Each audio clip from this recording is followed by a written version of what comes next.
From here? Yeah. No. From the computer? Okay. Nothing. So it's taking the signal from here.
We'd like to welcome our guest here, Mr.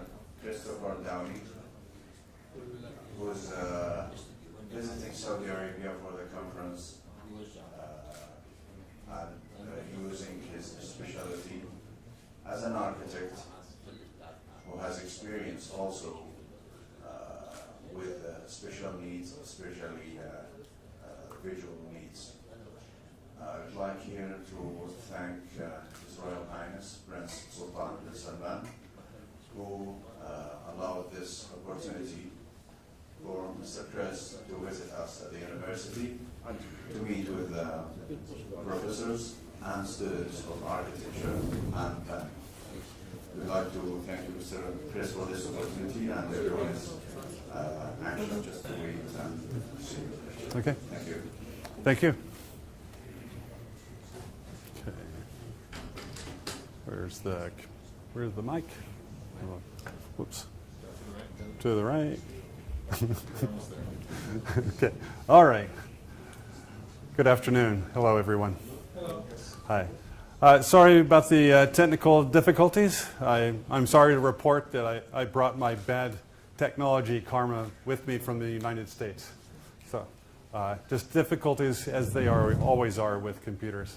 So thank you for being here, and I am really thrilled to be here in Saudi Arabia and at this university to speak about something I'm really passionate about, and that's both architecture and my experience with blindness, and how those two can come together and really think about architecture in different ways, and how different people understand and appreciate architecture. So with that, I'll give you a little more introduction to me. I am an architect. I had 2 degrees in architecture and 20 years of experience in architecture when I unexpectedly lost all sight in 2008. So this week is really the mark of 10 years since I lost my sight. My sight loss, as you could tell from me trying to find the mic, it was total. I have absolutely no sight, no sense of light. It's been absolute darkness in my sight since April of 2018 and 2008. So when I lost my sight, as I said, it was completely unexpected. I had surgery to remove a brain tumor. The surgery was successful. There was a chance of sight loss, but the surgeon didn't think there was a good chance that I would lose my sight. Everything about the surgery was successful. I came out of it very healthy, ready to move on, and 2 days after the surgery, my sight failed and went away, and it's been out ever since. But with that, obviously, what do? I'm an architect. How do I practice architect? I'm passionate about architecture. I love the work of architecture. and I very much wanted to stay in the profession. So, obviously there are lots of questions about how to do that, how to go about doing it. And, as an architect, we're not sculptors. Sculptors are artists. We need clients. We need to work with others. We need to work with all sorts of people. So it's not only how can I do it, but how can I convince others that I can do it, that I can contribute and offer unique value to the profession. So that wasn't, the answers weren't immediately clear. It's something that would really take quite a lot of time to figure out. But unfortunately, it's not as easy. First, you have to learn how to be a successful, independent, blind person capable of doing things in the world today. So for that, I had lots of training. Training for what's called orientation and mobility. That's how to get around on your own using a white cane. And there's adaptive technology training, how to use a computer. Living skills, how to cook, how to get dressed, how to just do daily living functions. There's also learning to read Braille. I can't read with my eyes, but I need to learn to read with my fingers. So there's an awful lot of training, and unfortunately, you can't just stick in the new disk and have the new operating system. It takes time, it takes training, and it takes a lot of hard work. Within that, though, within a lot of that hard work, especially in the area of orientation and mobility, I found it fascinating because I found that it took my architecture, my understanding of architecture, to an entirely different level. And today, even though I've been blind for 10 years, I have good control of the visual workings of architecture and how things work, composition and all these things.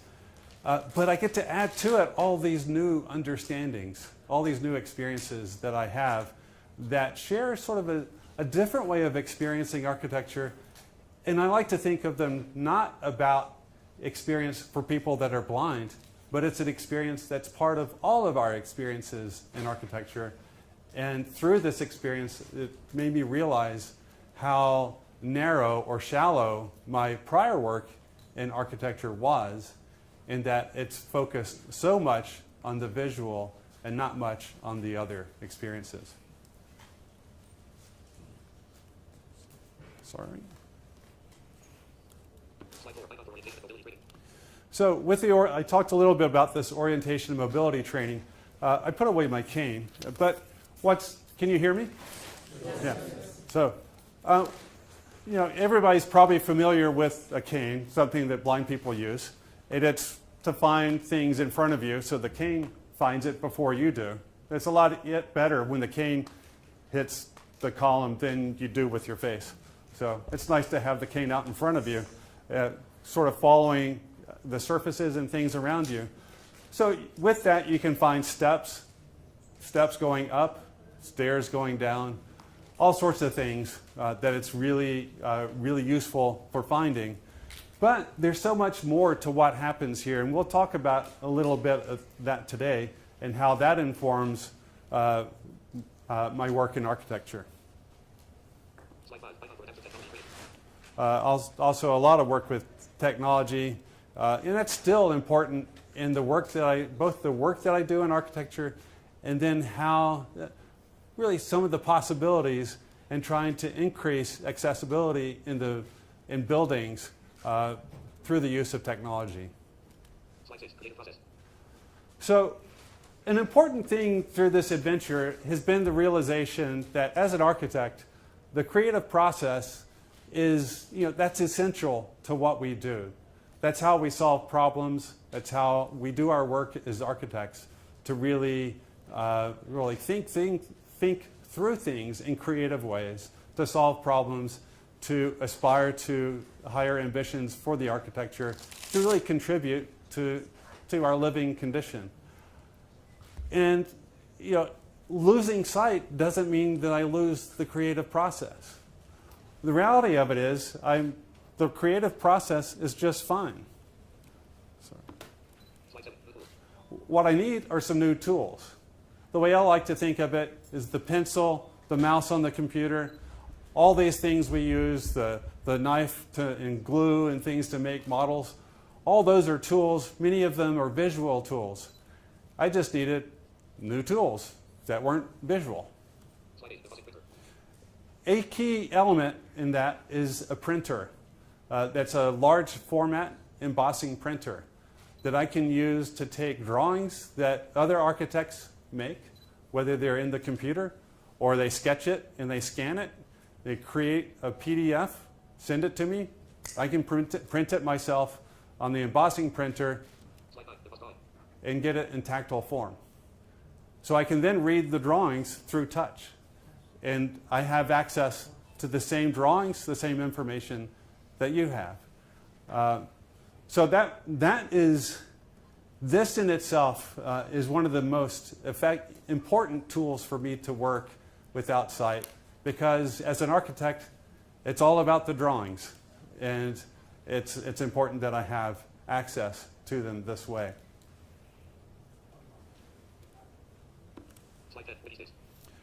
But then there's how do I draw? I cannot draw in the computer today.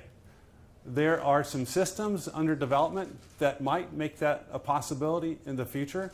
Mostly, the key thing is the screen. How do I access what I'm drawing dynamically, real time on the screen?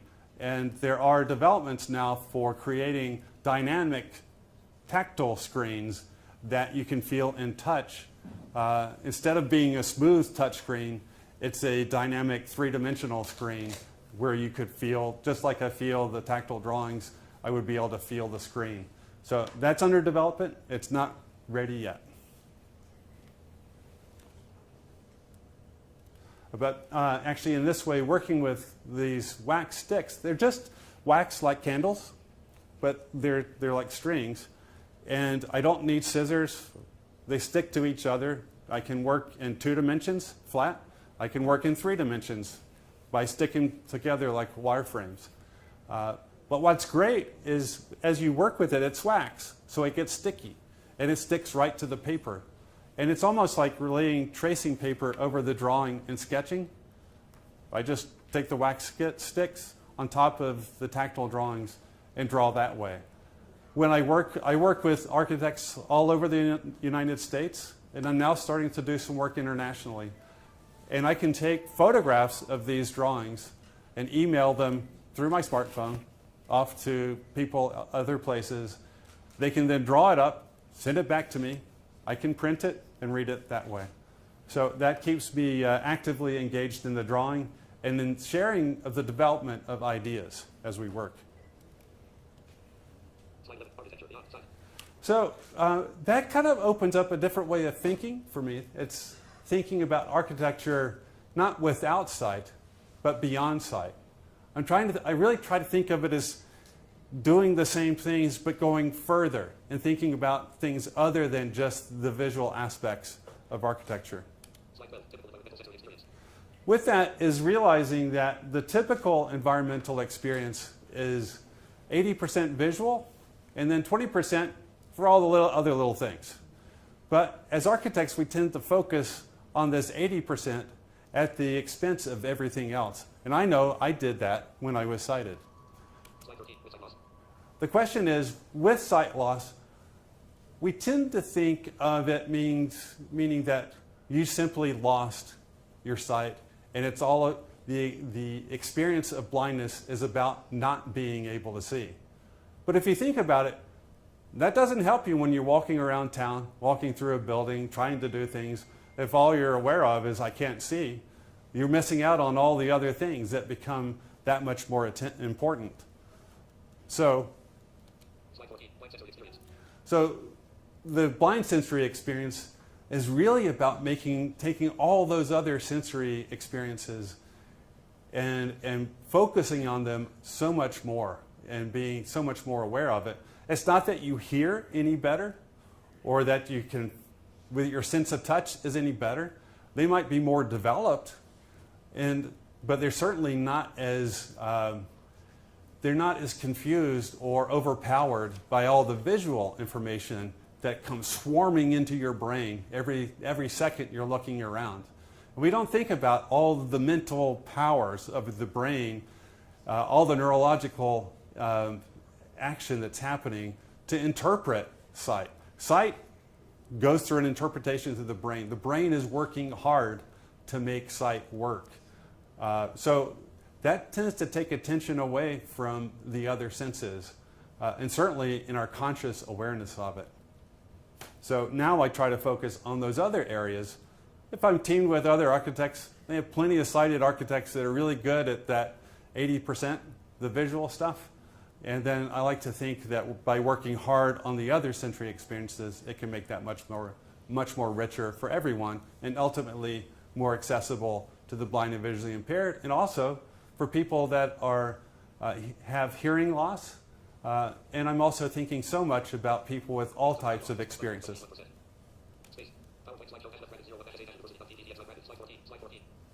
Seem to have jumped out of my...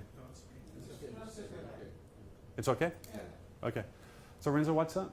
There was a Windows update, but you hit postpone. Okay. Sorry, I don't want to do my Windows update right now. Okay, so what's up there, Renzo? It's still on the 4 senses. Okay, on the 4 senses. Okay. So that brings us to architecture for so the sense of hearing. That becomes very important, both in my experience in architecture, but now as I design for architecture. In this project, which was really the first project I worked on after I lost my sight, and it's for a rehabilitation center for the U.S. Department of Veterans Affairs. So it's for their veterans and some active duty military people who have lost their sight, either in service or after service. And they come to this center to get training like I had when I lost my sight. And one thing I was really interested in this space, when I started reading the drawings through touch, it's a big building on the ground level. It's all about polytraumatic injuries, often brain injuries as well, physical injuries, sometimes associated with sight loss, but it's for more physical injuries. The second, and that's all on the first floor. The second floor is all about blind rehabilitation training. And so in this lobby, you would come in, and there are programs you needed to get across the length of this lobby if you're blind, but also you need to get to the stair, which was coming down to the middle of the space, to go up to the second floor to go to the blind rehabilitation center. But it was a very visual design. It was a design that wasn't logical to find the stairs if you didn't have sight. And so we worked with them to redesign that to make it more accessible for the blind, for the veterans experiencing sight loss. Sorry, I keep moving from my keyboard and lose my position. And in that experience, there was a bridge that went across on the second story overhead. And I realized that was a way that was going exactly straight across the middle of the lobby space. And there might be an opportunity, if you needed to walk that way, that you might be able to hear if you're underneath the bridge, which would then connect the center of the lobby on one side to the center of the lobby on the other, and all the functions in between. And that was a very interesting strategy. You know, we could put something tactile in the ground, and you could follow it with your cane. The problem with that is that's not something you would always have in your environment, at home, at your school, in the shopping areas where you shop. So that wouldn't be a realistic way to train.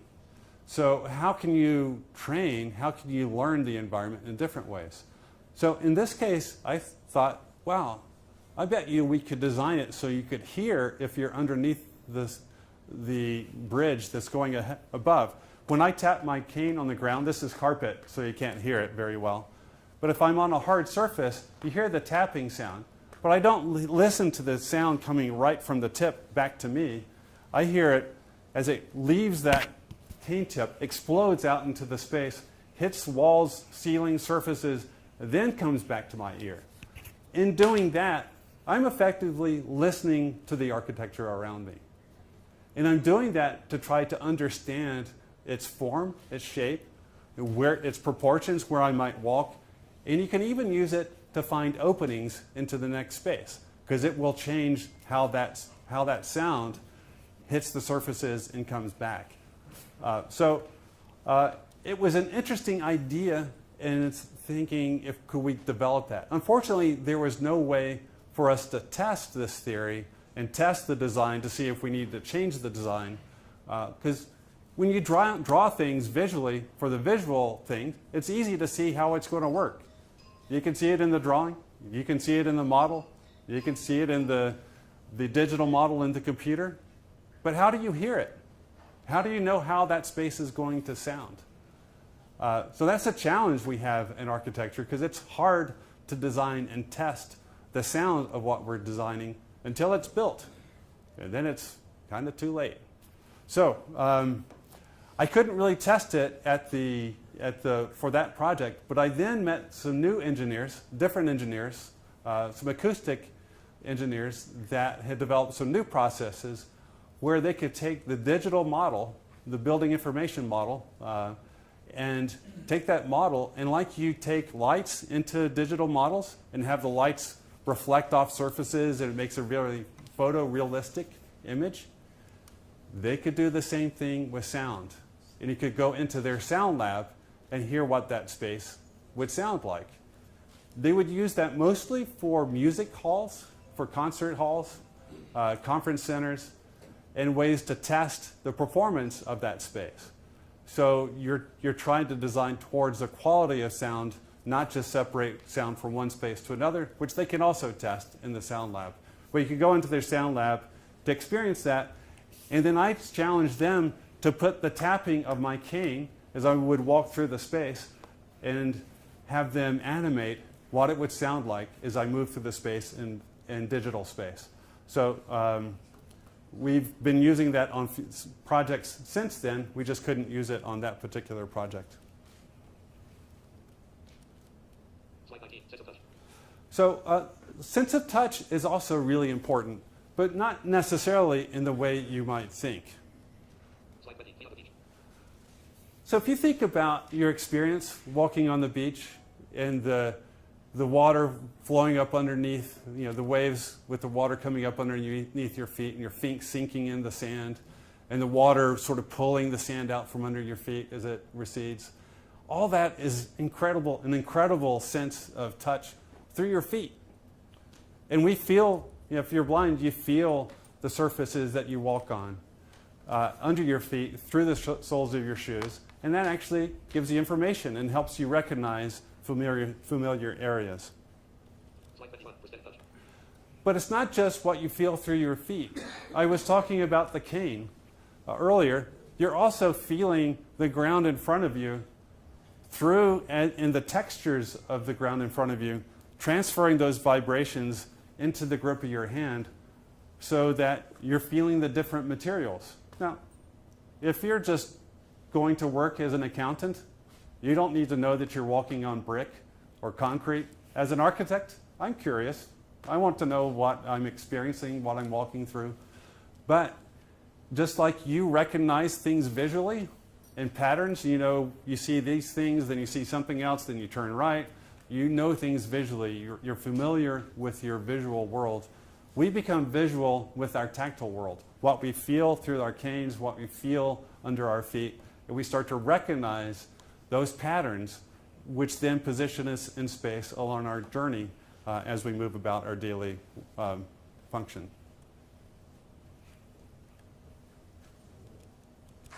Sorry, wrong key.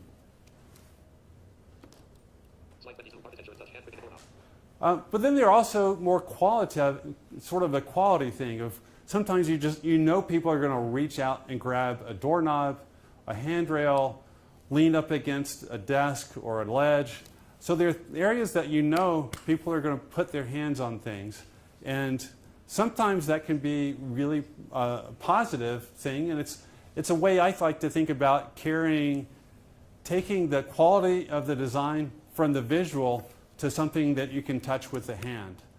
And how do you communicate your care for design for that immediate tactile touch, whether it's a doorknob or a handrail?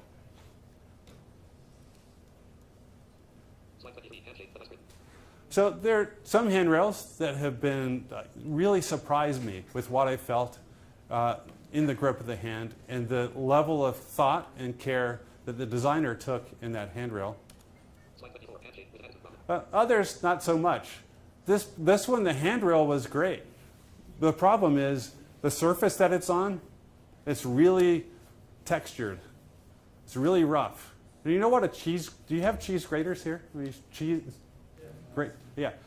It felt like running your knuckles up a cheese grater when I was trying to find the handrail. Because if you don't have sight, you don't know that just magically the handrail's right there. You go out and you can just find the edge, you can find the first step, you can find the wall, and then it's like, where's the handrail? You take your hand and you rub it against the wall and you come up until you find the handrail. When I did that, hit that really tough, really coarse surface and raised my hand to find the handrail. So I consider this a handrail with an attitude problem. It's just being a little rough. Just something I never thought about that before. But whether you're old, whether you have visual issues, the idea of visual precision and being able to go right at something to precisely grab it, that's not always the case. And we don't often design for that, for inaccuracy of use. Also, the sense of smell. Now, I lost all sense of smell as well, so I don't deal with this, except I do design for it.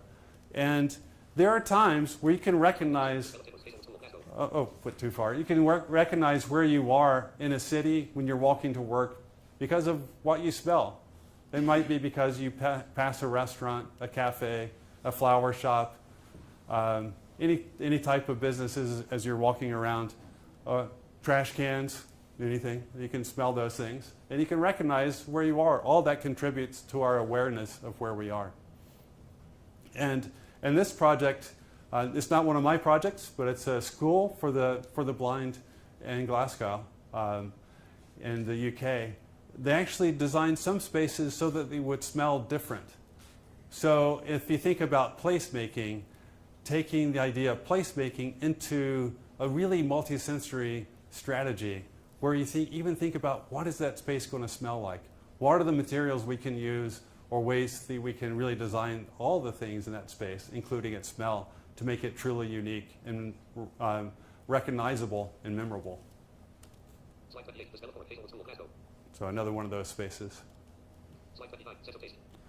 I don't go around tasting too many buildings, so we'll skip that. I hope you don't. If you want to talk about that some more, we can, but I'll go on. So what's on the screen now? It's 9. Okay. Oh, the sense of sight. Now, you might think it's strange that me, the blind architect, would talk to you about the sense of sight, but that's what I'm going to do. Now, this is a photo of a kid sort of peeking out between his fingers, playing hide and seek. Do you play hide and seek here as kids? Yeah. Yeah, so, the kid that was always peeking, just a little cheat to see who's hiding where.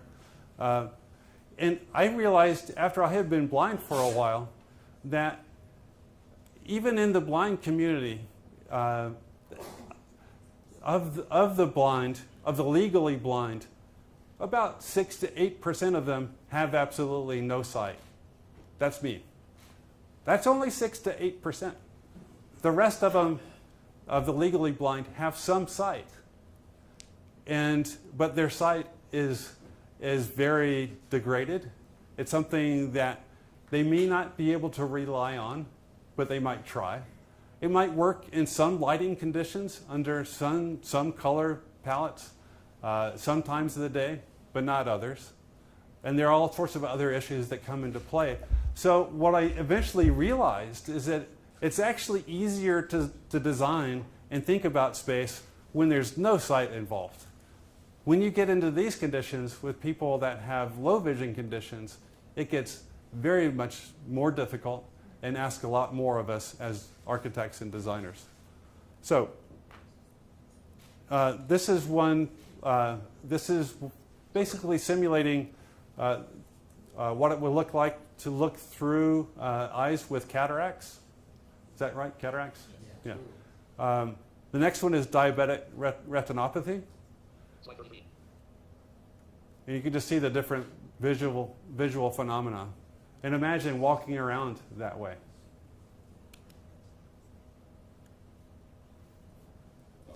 And so this one's glaucoma. And then macular degeneration. Now, the next one is really tragic and really difficult. And I dare say some of you might be suffering through this as well. Something I refer to as textus distractinitis. And I run into these people all the time on the streets in San Francisco. And they're like, sorry, I didn't see you. And like, I felt their cell phone hit me right in the chest. Like, yeah, what's your excuse? But there are actually some things we can do, some things that we do for those with low vision, and even some with no sight, that can help these poor people suffering from textus distractinitis. So this is actually something as a study in that way about those issues. And it's looking at a plaza at the University of Minnesota in the United States. And this is showing a concrete bench in a plaza. And as you can see, depending on the time of day and the type of light,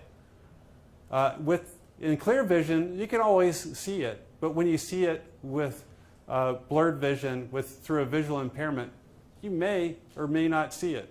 And we know that because the lead researcher on this project is a low vision professor at this university, and he's surprised himself falling over this bench too many times. So he's to try to figure out what's going on and how we can better anticipate that. Similarly, this is inside his building in a stairwell moving through the building, connecting the floors of the building. And depending on the time of day and night, the visual environment changes a lot. But it's manageable with good sight. This same set of time-lapse photography taken through with visual impairments becomes radically different. So the question becomes, how can we design the visual environment to work better under those conditions? And it's what I refer to as visually accessible design. And I'm taking too much time. It would take even more time to go through this in detail, but it has to do with lighting levels, types of lighting, lighting control, color contrast, how you work with colors with each other to make that environment work better. All sorts of things.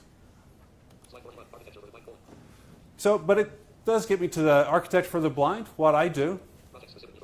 And that's projects. As I've tried to sort through this, where can I contribute? What can I do? How can I have a meaningful place in the profession? One area is architecture that is specifically for the blind and visually impaired. How many of you have ever entertained the idea of specializing in architecture for the blind and visually impaired out there? Make a noise, raise your hand. Anybody? No. That's my market. I'm the only person that does that. And I have what we call in the United States a high barrier to entry. It's hard for other architects to join in on that specialty. But it's really where instead of saying, oh, it's something I have to avoid, something to work around, something to hide, it's something I can embrace and really bring to the profession and give really unique value for these projects that are specifically for the blind. That's schools for the blind, agencies that serve the blind, eye centers whose patients largely are people with visual impairment and blindness, all sorts of things. But also I get involved with projects that are not for the blind, but the blind use or would like to use, but for which it can be rather challenging. And that might be a public transit center. You're putting in a new subway here. Chances are blind Saudis will be using that public transit system because you don't like it when they drive. You don't want them driving to school, to work. You want them to take the bus or take transit, right? Maybe one day, autonomous vehicle. But until then, yeah, public transit. And but they're not really designed for the blind with blind in mind. So how can we design those spaces to be more effective for people who navigate through subways or train stations or airports without sight? Also museums. But here are a few projects I'll go through quickly. I'm taking a lot of time. I appreciate your patience. And if I'm taking too much time, please stop me. So this is actually that first project I mentioned for the Department of Veterans Affairs, a Polytrauma and Blind Rehabilitation Center. So this is that lobby space when it's actually built. And this is actually of what's called a train therapy garden. It's a space for people that have had mobility impairments. They might have a prosthetic leg. They might be learning to navigate in a wheelchair. They may be learning to navigate in a motorized wheelchair. That takes a lot of skill development to do that well. So this is really a terrain park. In the U.S., we could think of it as a skateboard park for people in wheelchairs or other devices. I also like to think about how we could have fun. How can it be fun to learn to use those new prosthetic devices in this environment? Did a project for the Duke University for an eye center in Durham, North Carolina. I'm just going to go through these quickly. A really important project is the Transbay Transit Center in San Francisco, California. This center is a multimodal transit facility, mixed use, and city park development. It's got a lot going on. It's 4 blocks, city blocks long, and it's very narrow. There are 2 levels below for a train station, and then there's street level retail, plazas, and things. Retail on the 2nd floor. The bus deck is actually on the 3rd floor. And that's for buses coming across the Bay Bridge into San Francisco. And they just come in, stay high off the bridge, and go right into the side of the building on the 3rd floor. Come in that way, go around the bus platform, come out, go out the same way. Get back on the bridge to go the other direction. Renzo, is it still on the title slide? Yes. Okay. There we go. So this is that project. As you can see, there's also a city park on top of the building with trees, grass, amphitheaters, reflecting ponds, gardens, walking paths, and there'll be bridges connecting to adjacent high-rise towers right next to it. So actually, I think few of these public rooftop parks work. I actually think there's a good chance this one will work well. But this is at the street level. In my role in this project, I joined this team as it was already under construction. It's been under construction they started digging the hole about, I think 8 years ago. They hope to open this August. So it's, my role on it is really about the blind and visually impaired experience in this large facility, understanding where you are, how to get around, and how to make that work better.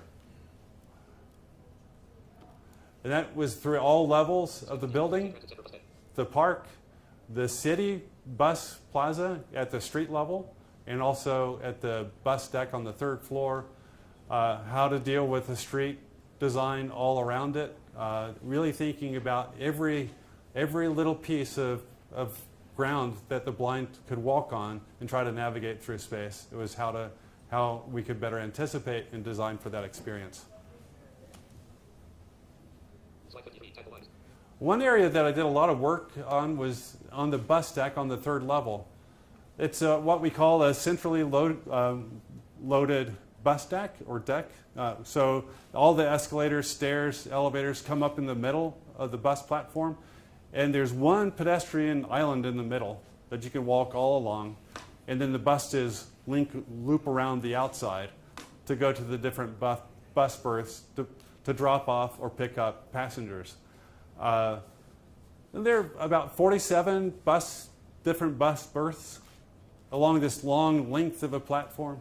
It's hard to find your way around that if you're sighted and trying to find your bus, but incredibly hard if you're blind. So I spent a lot of time here trying to figure that out.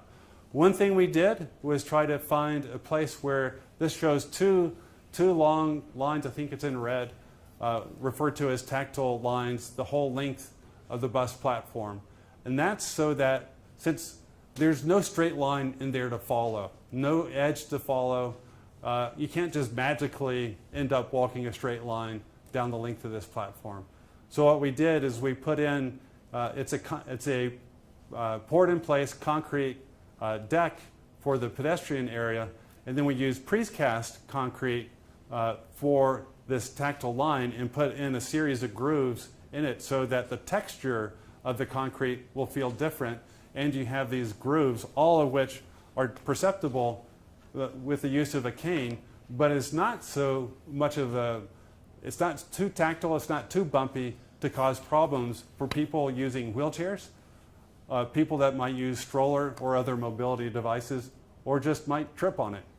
So it's important that it be effective for the blind and visually impaired, but not cause problems for other people.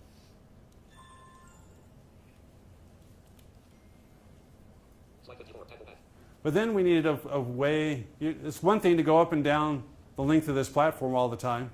It'd be nice to eventually find your way out, to find the escalators and stairs and things. So here, we have, instead of having polished concrete, as it is for the rest of the bus deck, we then put in these paths going perpendicular, sort of across the width of the bus deck, that you would find when you follow the tactile grooves. You would then hit this texture, which is a textured concrete. So your cane or your footfalls, you would recognize that and realize that's a place where you could turn out to find the stairs or escalators to go up or down.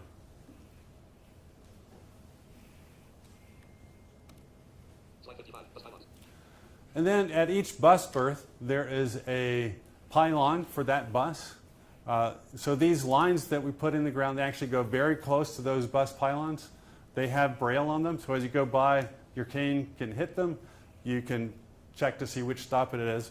Ultimately, we're going to try to add in a piece of technology so that using your smartphone, if you know you're going to a particular bus stop, as you approach, your phone might vibrate, or it might speak out to let you know that you're at your bus, at the bus you were looking for. We want to do both the vibration and the sound because it's a large enclosed area for buses. You may not be able to hear the sound of the pylon itself speaking out, or from your phone.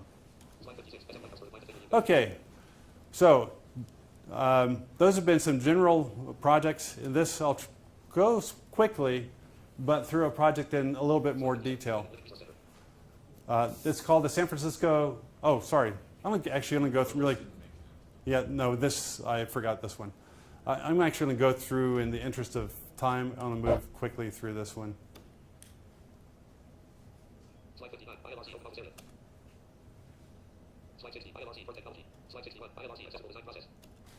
Actually, I would go back. I'll go back one. Actually, I don't need to. The project that I just went through really quick was for the Independent Living Resource Center in San Francisco. And that's for an agency that serves people with all types of disabilities. They work with clients that have disabilities, and they employ lots of people with disabilities. And part of my job on that project is that their executive director, their lead person, was blind. She'd been blind all her life. So not only did we need to make the project accessible to every type of disability and combination of disabilities you might imagine, I needed to make the process accessible to the client so she could understand what was going on, as she was ultimately responsible for the development of her new office. So this next image, it's just the title slide of the Sustainability. yeah, but it's the title slide. Yeah. So this is I'm not going to go into this much at all. Just to say that I'm one of those projects that are not for the blind or visually impaired, but we want to have a place for them in this type of project.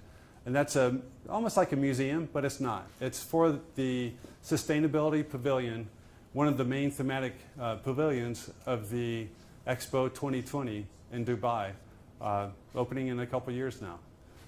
And so I've been part of the team on that project, really trying to think about and design for their visitor experience for all the visitors that come to this pavilion, and anticipate through principles of universal design and with a particular care for the blind and visually impaired, to really design for that experience and for all human experience, not just the architecture, but how we as people move through the space and really sort of design mindfully of that experience.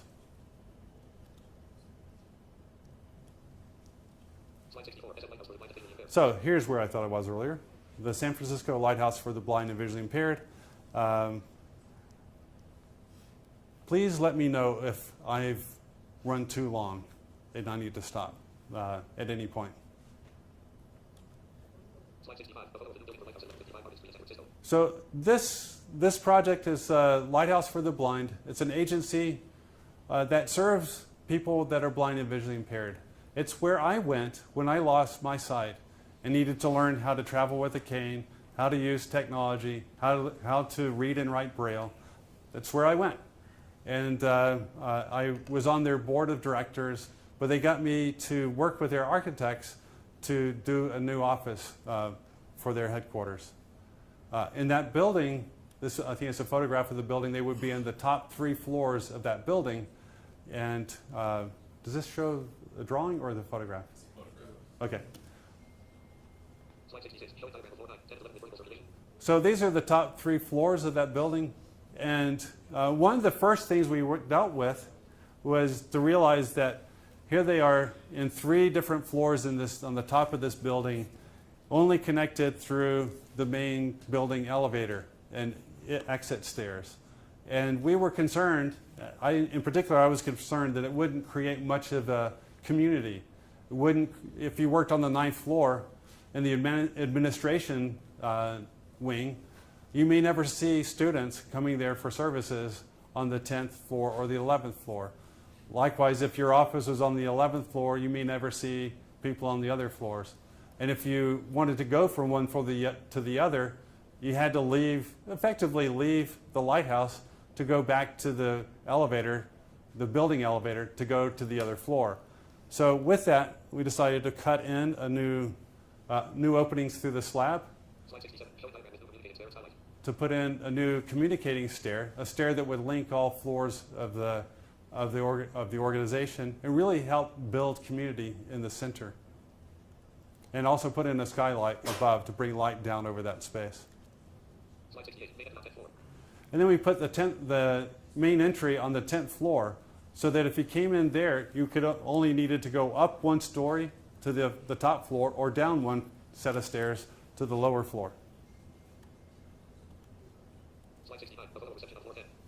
And this is a photograph of the reception on the 10th floor. And this is a really important moment when you first come off the elevator. And we were really thinking about people who come here to start their training for the first time. They just lost their sight.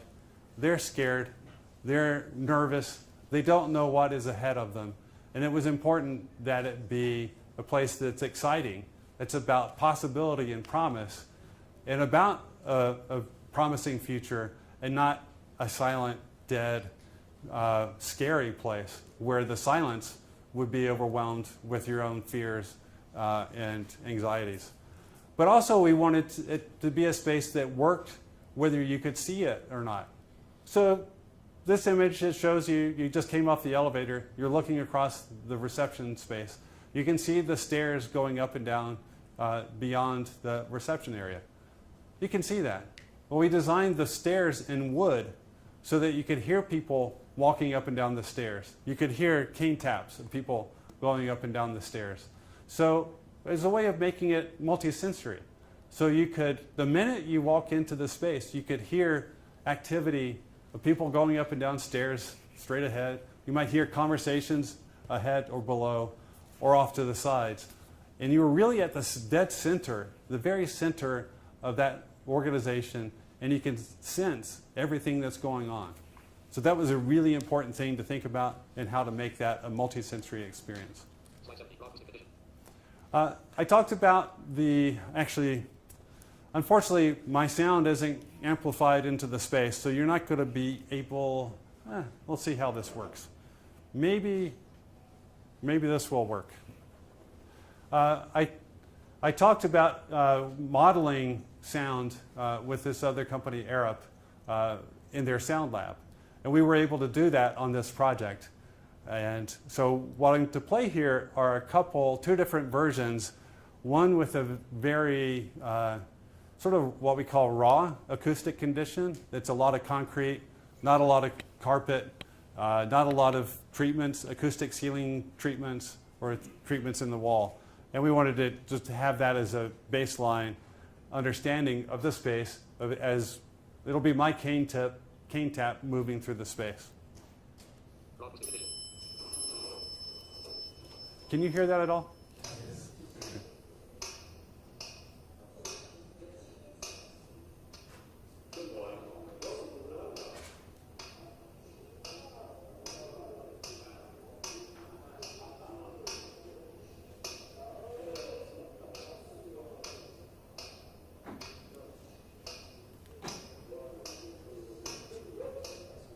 So if that's the raw acoustic condition, hopefully the quality of the sound probably wasn't that good.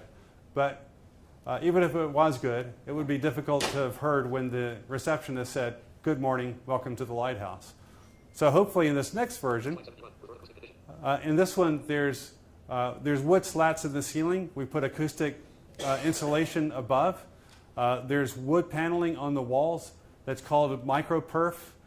There are little tiny holes with cells inside it that help absorb sound. We have a little more carpet on the ground, some other treatments on the walls, and this is more what we ultimately built, and hopefully you can hear the difference.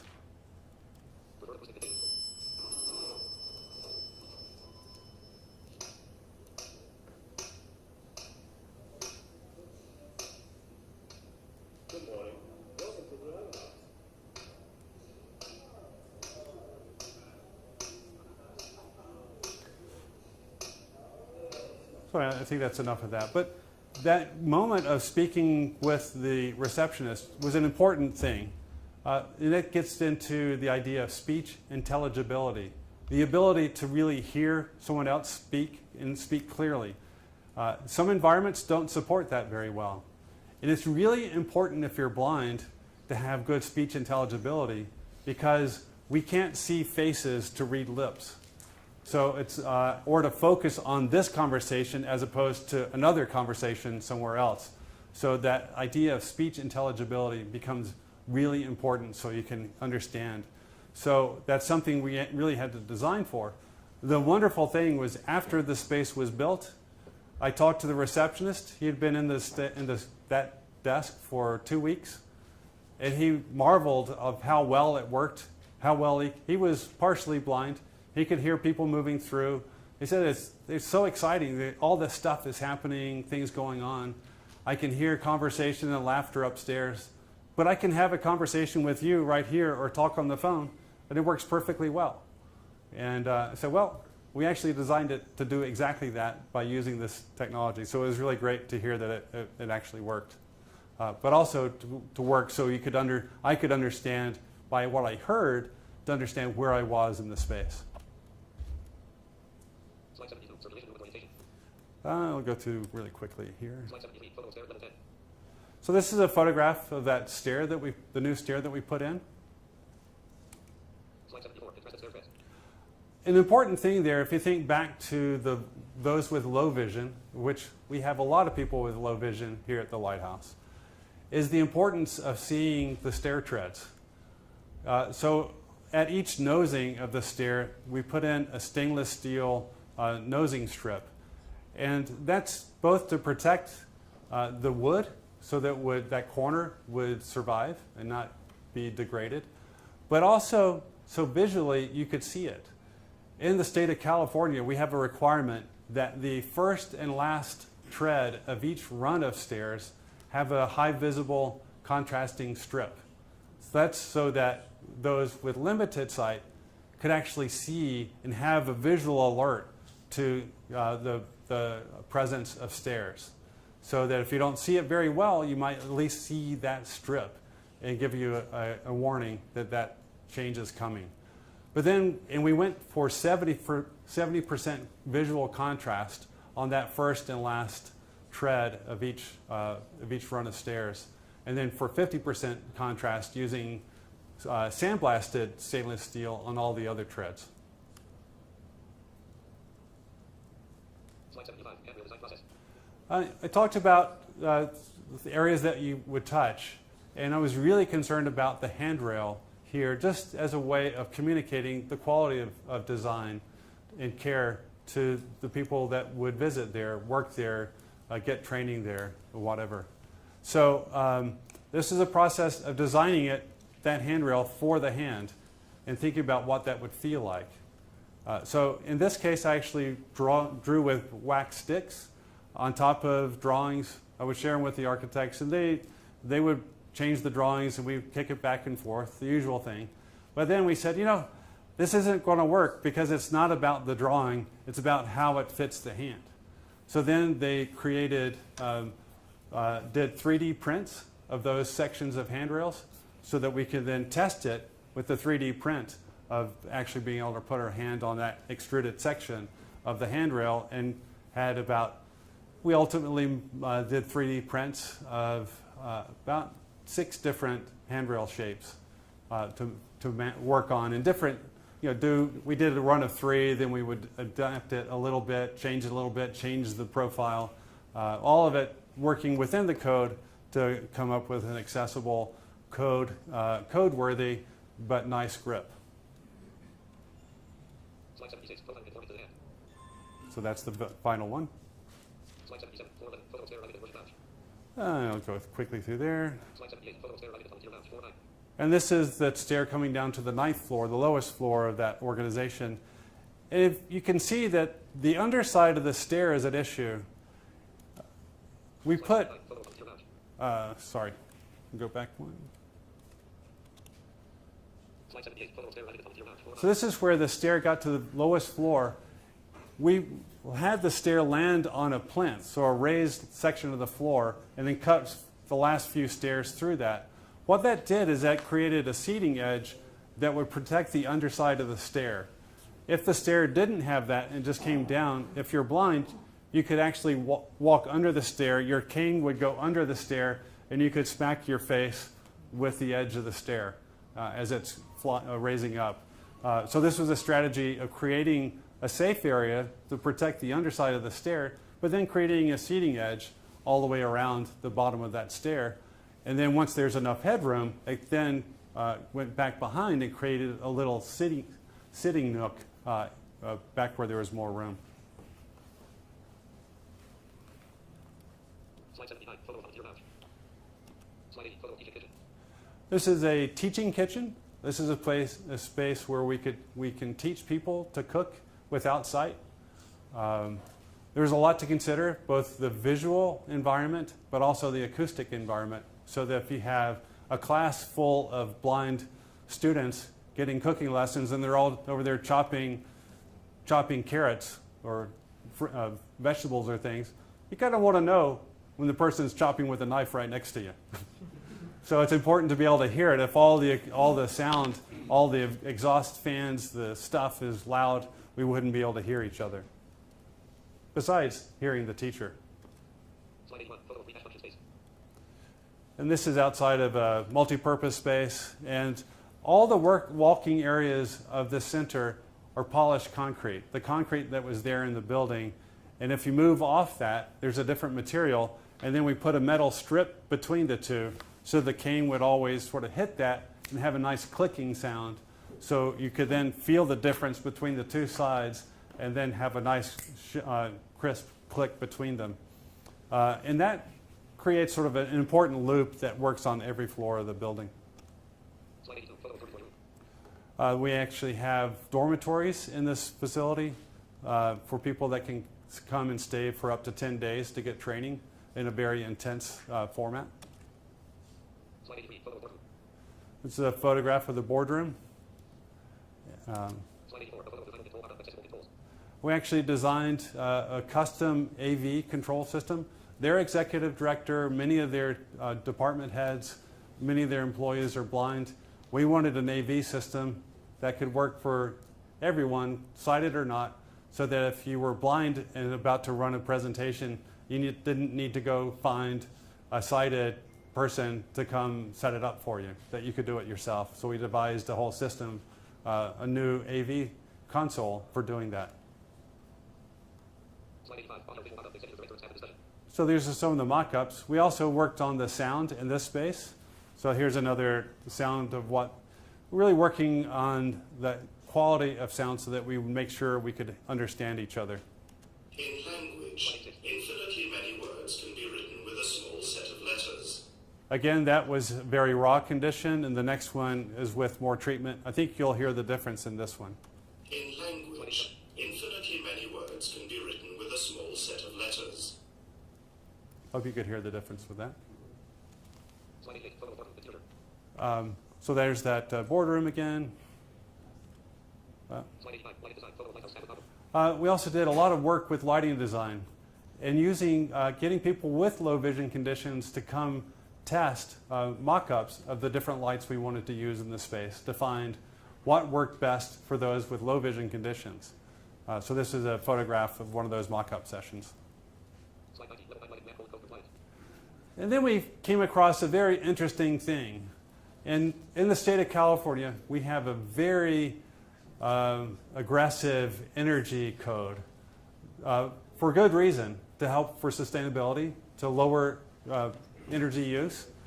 But if we were to design using the most energy efficient lighting fixtures and most advanced lighting control systems, we were only able to get a quarter to a half of the recommended light levels for people with low vision conditions.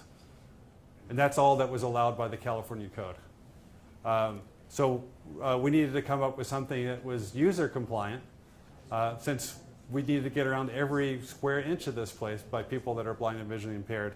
And we ended up having to get an exception to the code through our regulation called Americans with Disabilities Act.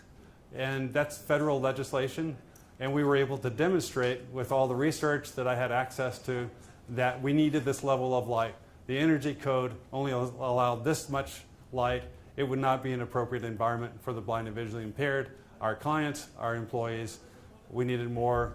The ADA, Americans with Disabilities Act, gave us some power over the California Energy Code to get us the level of light we needed. Slide 91, level 9 lighting map code user compliant. So this was the lighting, the user-compliant lighting plan, getting more fixtures into the space to have both a high level but a consistent level of lighting throughout the space. Slide 92, typical sign. We also work with signage. I'm not going to go into that right now because we're about to. And we also did little details of designing things where your cane could rest against a reception desk. We'll go back to that. Slide 93, K-notch. So just a little notch where the cane will naturally, because it doesn't stay here, so I've been having to hold my cane the whole time if I needed to use it. Or just, it's nice to have a place just to lean your cane and have it stay there. Slide 94, wrap it up. So, wrapping up, Slide 95, technology overview. we did talk about, I did mention technology. There are possibilities in technology to help the blind experience. And quite frankly, through the use of things like iPhones and Androids, smartphones, that every iPhone that you have out there is accessible to me. I just go into the settings and turn on the accessibility features that I need, mainly voiceover. 1:51 p.m. Wednesday, April 1:51 p.m. So you can, Wednesday, April 4. so anyway, I can hear it, and there's a whole interface for doing that. So this, what's great about the smartphones is it's a mainstream technology that everybody uses. We just access the apps in different ways, and so it offers all sorts of possibilities that are supported by mainstream commerce and things, and keeps us connected with everybody else doing the same things. Slide 96, personal technology available for indoor navigation apps home. There are developing indoor navigation systems for smartphones that are similar to GPS. GPS currently only works outside, but these are technologies that bring it inside. This was a test system that was used in the San Francisco International Airport, and I was able to use my smartphone to recognize when I was passing by different gates, bathrooms, restaurants, different services, even down to the level, if you're using your smartphone all the time, you're traveling, you need an outlet. You need to go charge up some point. And they even marked where the outlets are, and I could just search for outlets, and then I could get directions to find a nearby outlet. Slide 97, personal technology available for visual interface. So that's me using that technology. I'm now using a different system that uses smart glasses that has a remote assistant that can look through the glasses as I'm walking through.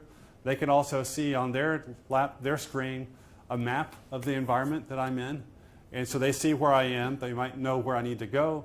They can see through the glasses what I would be seeing, and we work together to get to where I need to go. And it's real time. It's fast. I use it a lot in airports, in hotels, convention centers. Unfortunately, that service hasn't reached us here in Saudi Arabia, but I imagine it'll be expanding, and hopefully it'll get here soon. And the technology will be improving over time. Ultimately, they're working towards artificial intelligence so that you wouldn't need to rely on a human at the other end to look to see where you're going. That just like autonomous vehicles could be getting all the information they need, that could be speaking to us through our earbuds, the information we need to get around. Slide 98, the blind techno cyborg. Of course, that gets me a little concerned sometimes that we might get too carried away and become the blind techno cyborg of all the different technology things we use. But if it's done right, in the right light technology, that's not that different from what everybody else is using. There's actually just some tremendous potential to make the environment everywhere we go much more accessible for the blind and visually impaired. So I think with that, I'll stop. I had a couple of things there, but I'll push through it. Slide 102, universal device. Slide 103, thank you. So anyway, thank you, and I talked a lot, showed a lot, but if you have more time and have questions, I'm happy to take that.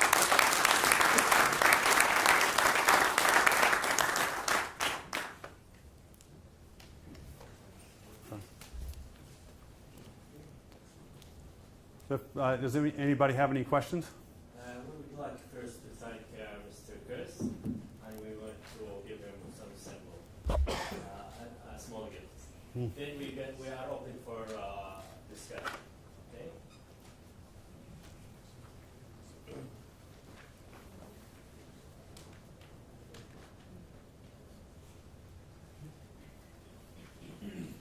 Mr. Kris. Okay. I'm going to give you this. Thank you very much. Okay. Thank you. You hear now? Right. Can you want you to come on the... Okay. Okay. Yeah. All right. Can you hold Okay. it for me? Okay. You'll hold this for me. Oh, This is it. I Okay. think they printed your name in okay. braille. Okay. Is it fine?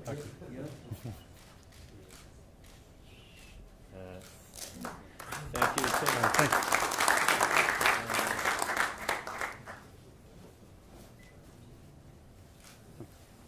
Wonderful. I think we might Thank you. want to sit down here Okay. for the discussion. طيب نفتح الأسئلة.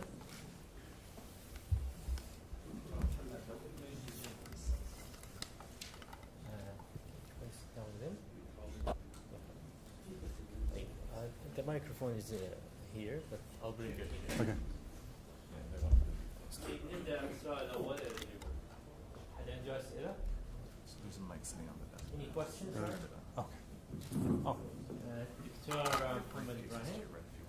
okay. Okay.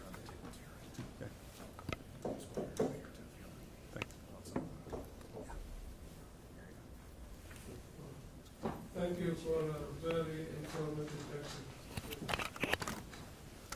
I have a question about an auditorium like this.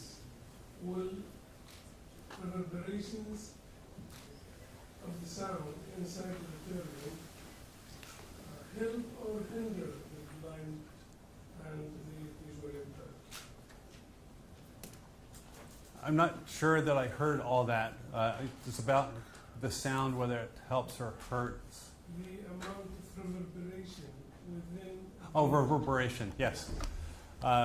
Yes, the question is about does reverberation, I'm not sure how you would say that in Arabic, but how the sound bounces and reflects within the space. A little reverberation can be really helpful. A lot of reverberation gets very confusing. So that's why the ability to test it in a sound lab, to use materials or shape of space that change the performance of the sound is really helpful. Because you would think that maybe perfect silence would be the best. But within that, sometimes you don't get enough information of what's happening around you. So you need a little bit to really hear that. I actually went to a museum once that I thought would be reverberant, something that I would be able to hear. It had vaulted ceilings. I thought I would be able to hear sort of the length of the space, the proportions of the space, but it was dead silent. And it occurred to me eventually that the engineers had, acoustic engineers had effectively killed the sound in the space. And I really got no usable feedback from the environment around me. So it's important, but just a little bit. Too much, it just becomes noise and distracting. Yes. I enjoyed what I heard and what I've seen. I have an experience with an uncle on my mother's side who was blind. We got a small box together and he lost his sight at that time. That's probably 1951 or so. And since then, it was a total loss. So, and I was very close to him all his life. He passed away in 1997. But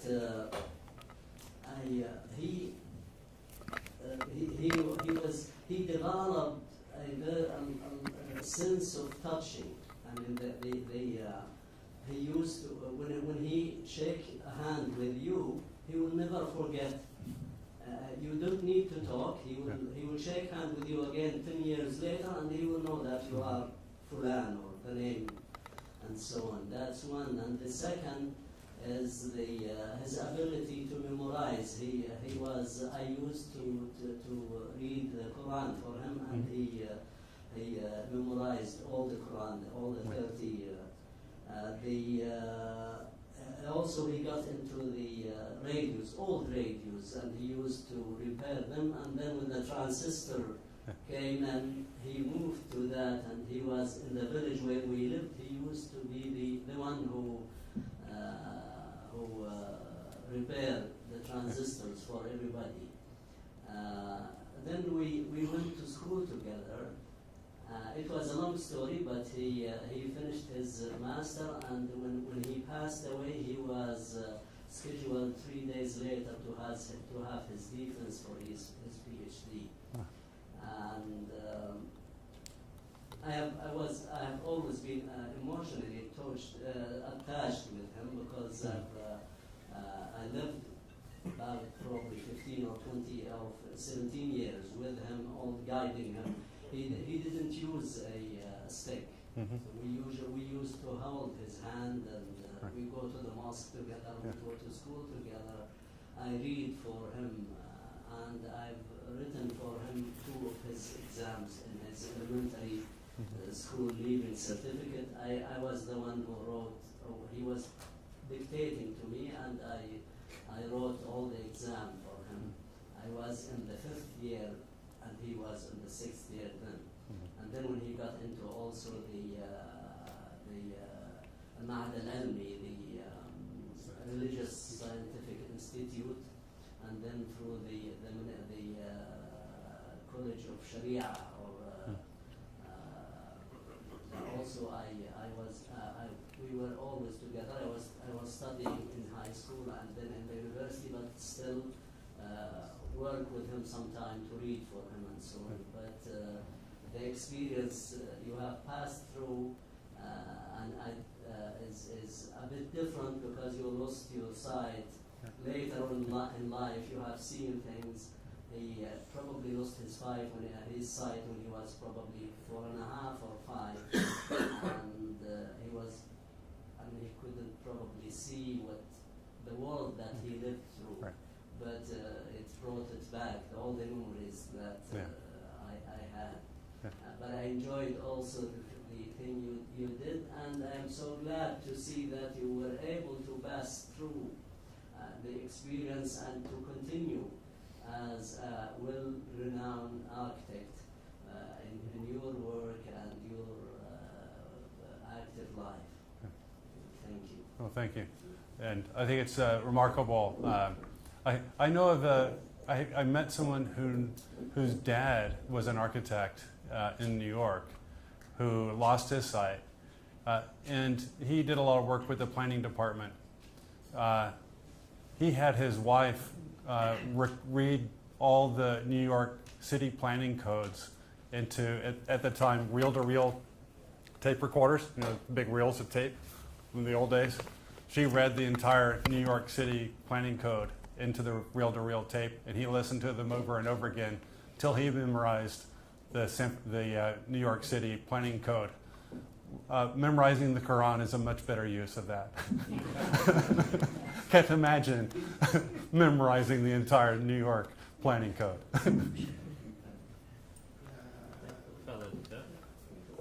Thank you, so I think today you changed many of my beliefs about architecture. I think what I see today is completely different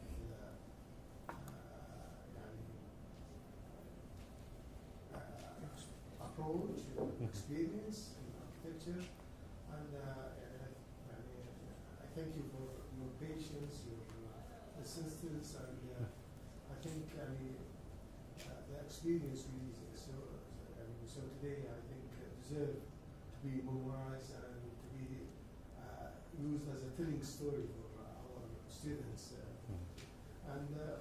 But I have one small question about how you read the drawings.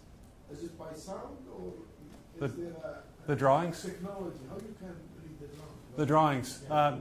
Actually, I brought drawings with me, tactile drawings, the ones that I work with. I just grabbed a stack off my desk as I ran off to the airport. So there are 2 active projects. One is for the new IT Center for the University of Pittsburgh, and the other is for a school for the blind that I'm doing in South Dakota. So I can, if there's a table, we could put these out on. I'll leave that to somebody else to figure out. you can come see them. They're tactile drawings. I don't have much text in there. Text is a lot more difficult to deal with, but when I need to, I can. There's a different process for getting Braille to translate all the visual text into Braille. Braille doesn't, like, we can let text run over sections of the drawing, and it works out. It doesn't work out in Braille. And Braille takes more room. It takes a lot of space for Braille. So it's a little challenging. But that's where, depends on what I'm doing. Sometimes I can have people explain what's going on. When I get involved with details, it's really hard to get in, understand all the different layers of different things. But I can, through a combination of either drawings developed in Braille or working with people explaining things, it typically works out and I can get the information I need. There are other possibilities, but the challenge is it takes so much time to generate the drawings that get me into that level of detail that it's unreasonable. When I think about the team, the composition of a team, as architects and engineers today, we work in teams. We don't work at our own, doing things on our own. We're always with teams. So I like to think about, what are your strengths? What can you do better and faster than I can? What can I do better and faster than you? I'm going to focus on those things. You focus on your things. And together as a team, we all work together. And we all sort of get the most value out of each of us and the most speed and efficiency for the project. So it's a long answer to a simple question, but it's not a simple answer.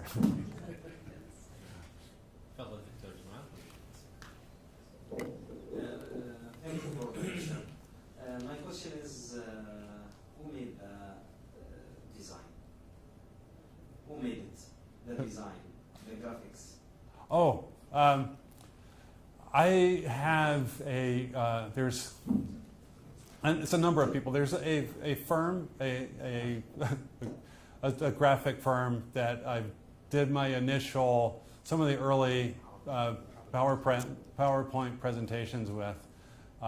And they were actually educated as architects, but then they went into visual design and do a lot of web design and things like this. So they think really well as communicators. But then I've sort of expanded on that. Every now and then they come back and clean it up after I make a mess of things, or if there's really new material that I'm bringing in, new ideas. So then I have the person who's been here with me is my son Renzo. He's a college student himself, but he's not studying architecture. But he was able to travel with me for this trip. It was really great to have him here. I'm really pleased he's been able to help and share in this incredible experience we've had here. But he helps me sometimes, sort of figuring things out in the computer. My wife is also trained as an architect, so she understands the way I work, my visual preference. I understand her, so we will work well together. And so whether she doesn't work well with a computer, but Renzo does, and other associates, people that I know, can help me with that. And oddly, I can do some of the visual work, but I do need somebody looking over my shoulder.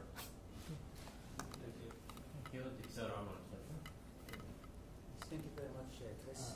I really enjoyed the lecture.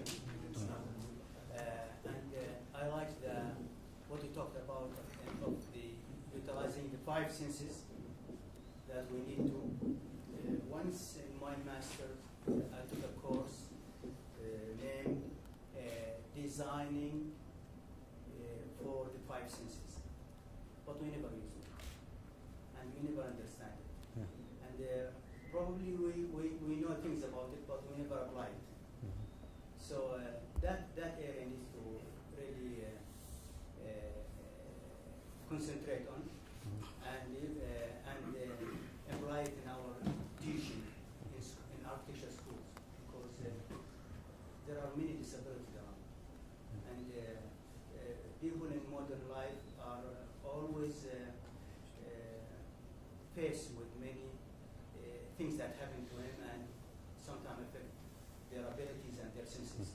Right. So I really enjoyed what you talked about, and we think we need to work more in that areas to utilize them, because even for a person who's not blind or a person who can hear well, but need to utilize other senses.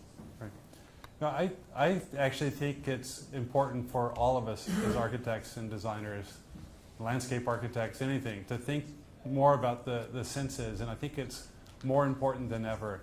With all the time we spend today on our screens, and we have sound and we have touch as we touch things, but it's basically sound and the visuals.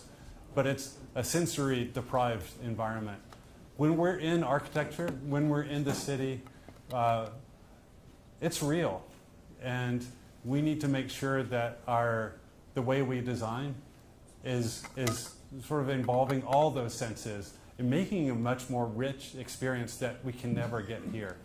And we don't want to walk around with virtual reality glasses and all sorts of augmented sensory experiences. We need to build those into our architecture to make them truly rich, enjoyable, and informative for everyone.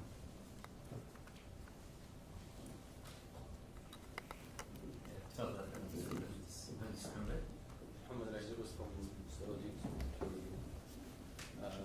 would like to ask you, Mr. Kris, as a professional architect who became blind, do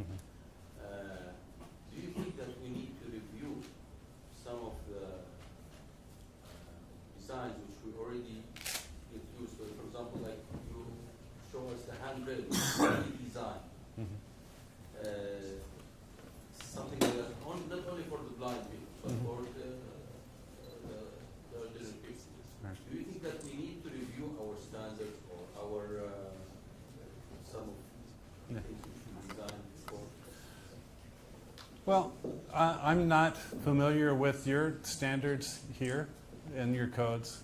I know in the United States we have codes that really cover the minimum. And it's sort of a lot of times architects don't really like those accessibility codes, and they think of it like as the gold standard if we can do that much. But in reality, it's the least we can do. And then a lot of the requirements they just don't understand, and especially the ones related to the blind and visually impaired. And I've developed a far greater understanding and appreciation of it, and also some of the complexities of it. But quite frankly, the most, it's important in terms of information, like having accessible signage, what we call accessible signage that includes Braille, so that you can read the sign through touch. But not every person that's blind reads Braille. The majority of people that are blind are seniors. They're elderly. They're people that lose their sight late in life. If you're 60, 70 years old, the chances that you'll be able to learn Braille is very slim.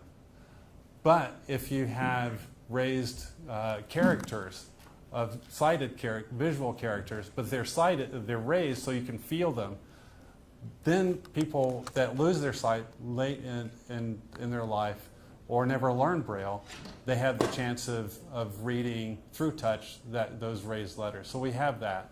And all sorts of standards about where that's located, how big it needs to be, and the colors that are associated with it to make it visually accessible. So there's that. There's also, I don't know if in elevators, there's requirements for Braille in the elevators. In the US, there's also a requirement that when the doors to the elevator open up, if the elevator's going up, it dings once. If it's going down, it dings twice. This is a simple thing.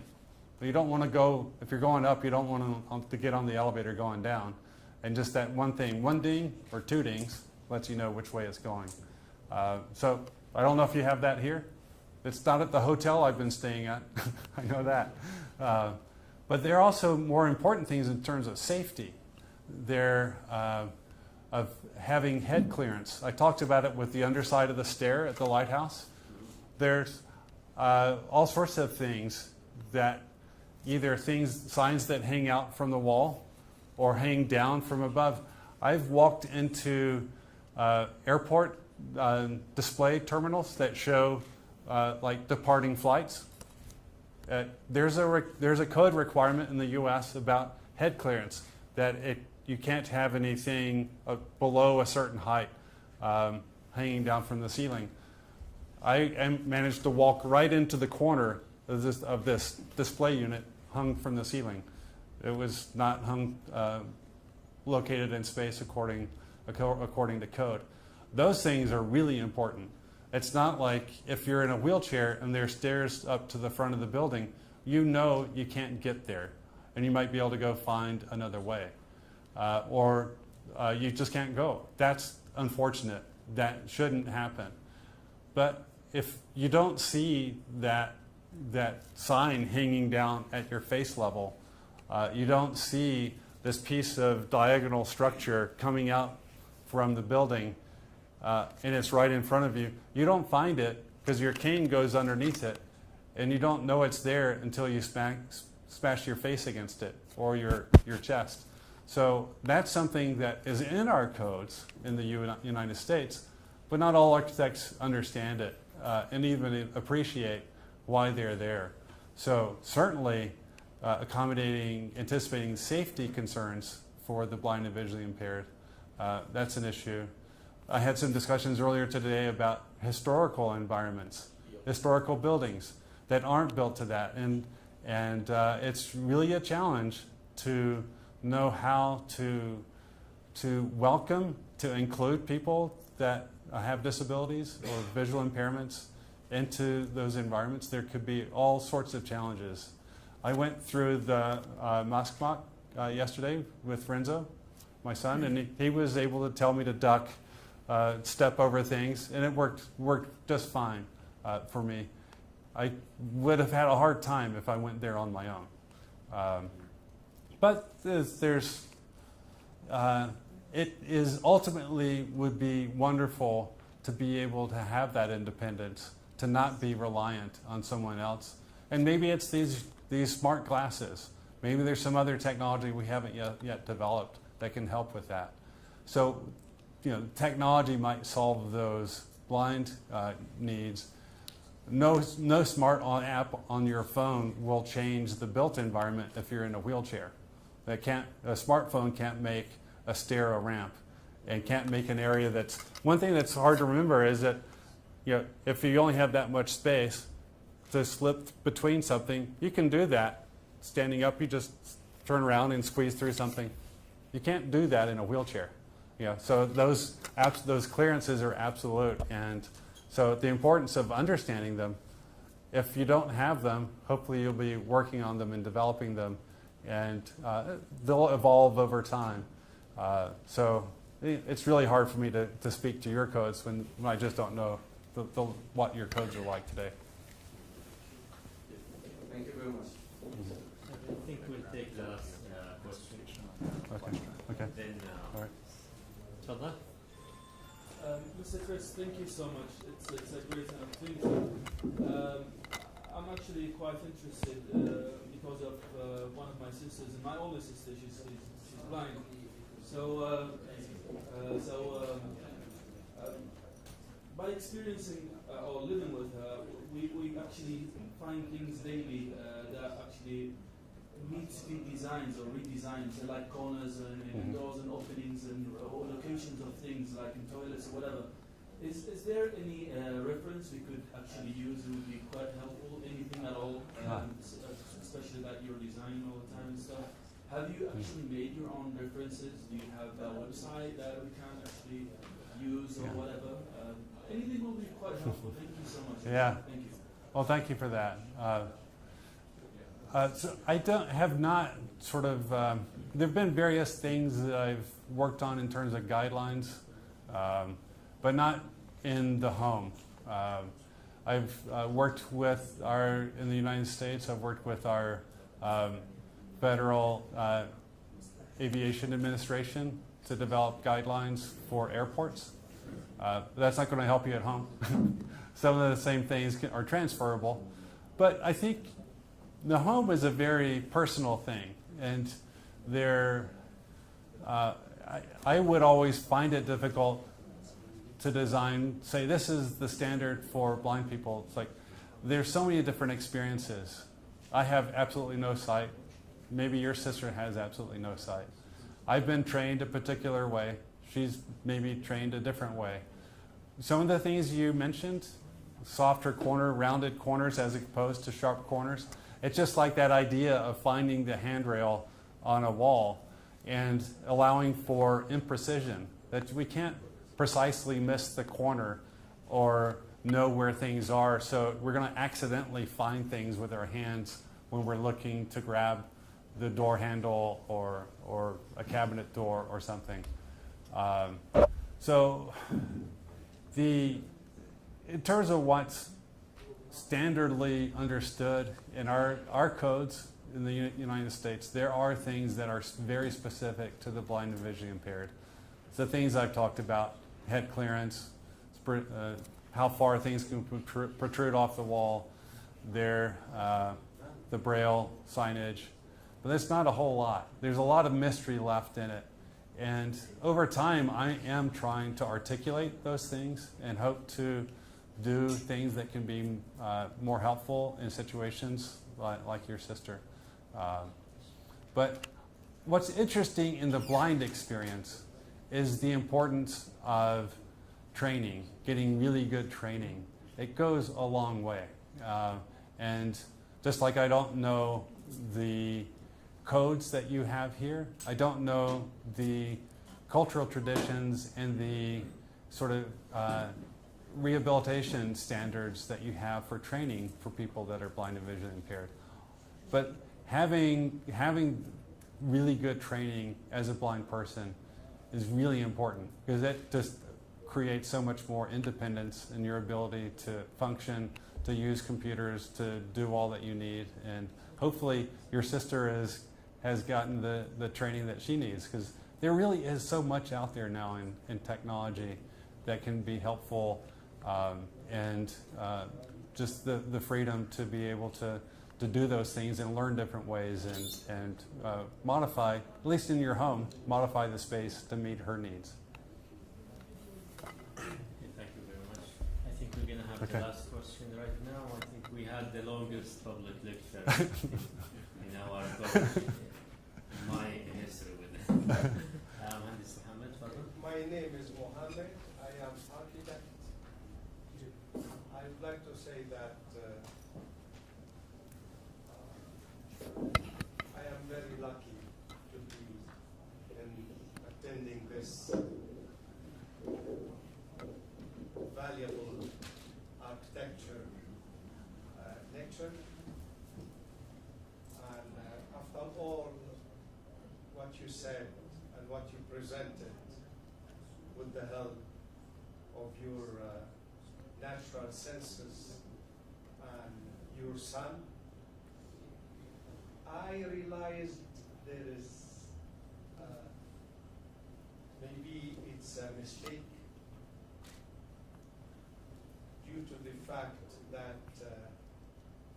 what you presented reflects a genius, sharp eyesight individual having this knowledge which reflects that our bright side is weaker than your sharp vision due to the fact you gain so many out of the other senses, and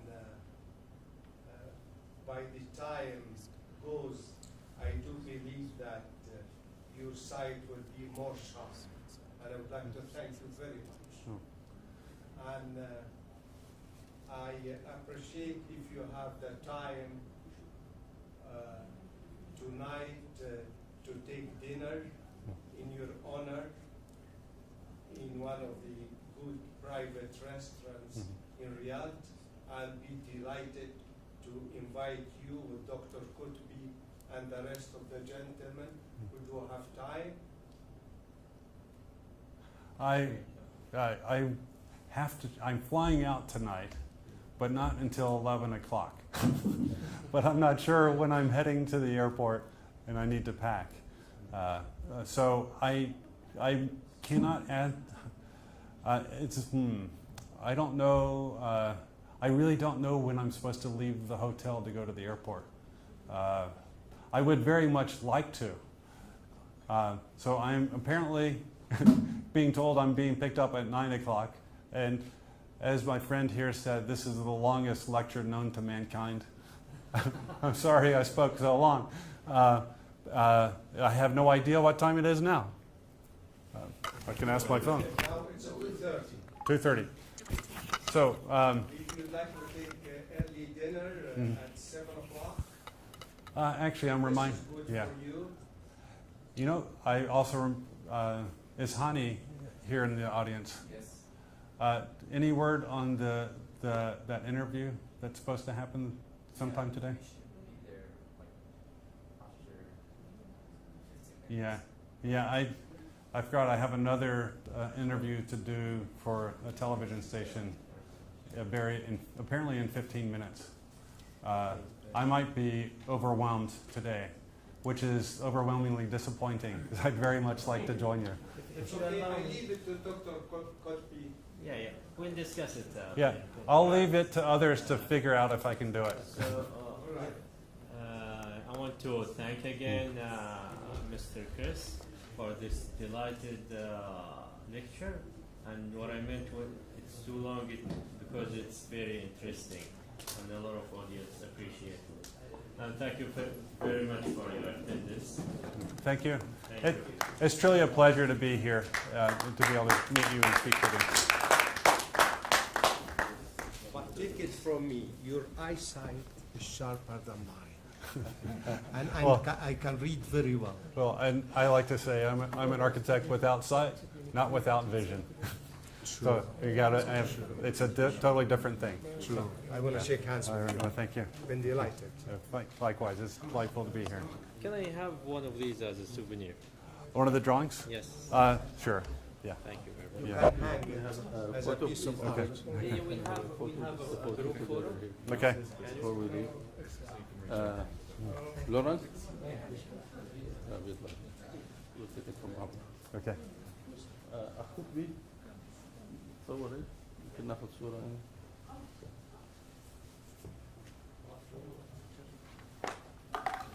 I am short, guys. Okay.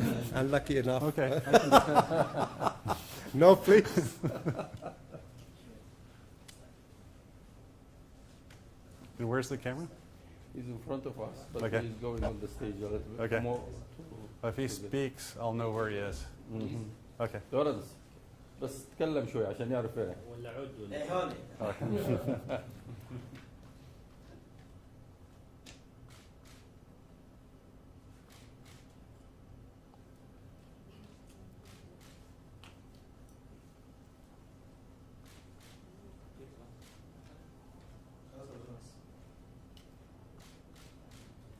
Okay, thank you. Thank you. Thank you. Thank you very much. شكرا جزيلا.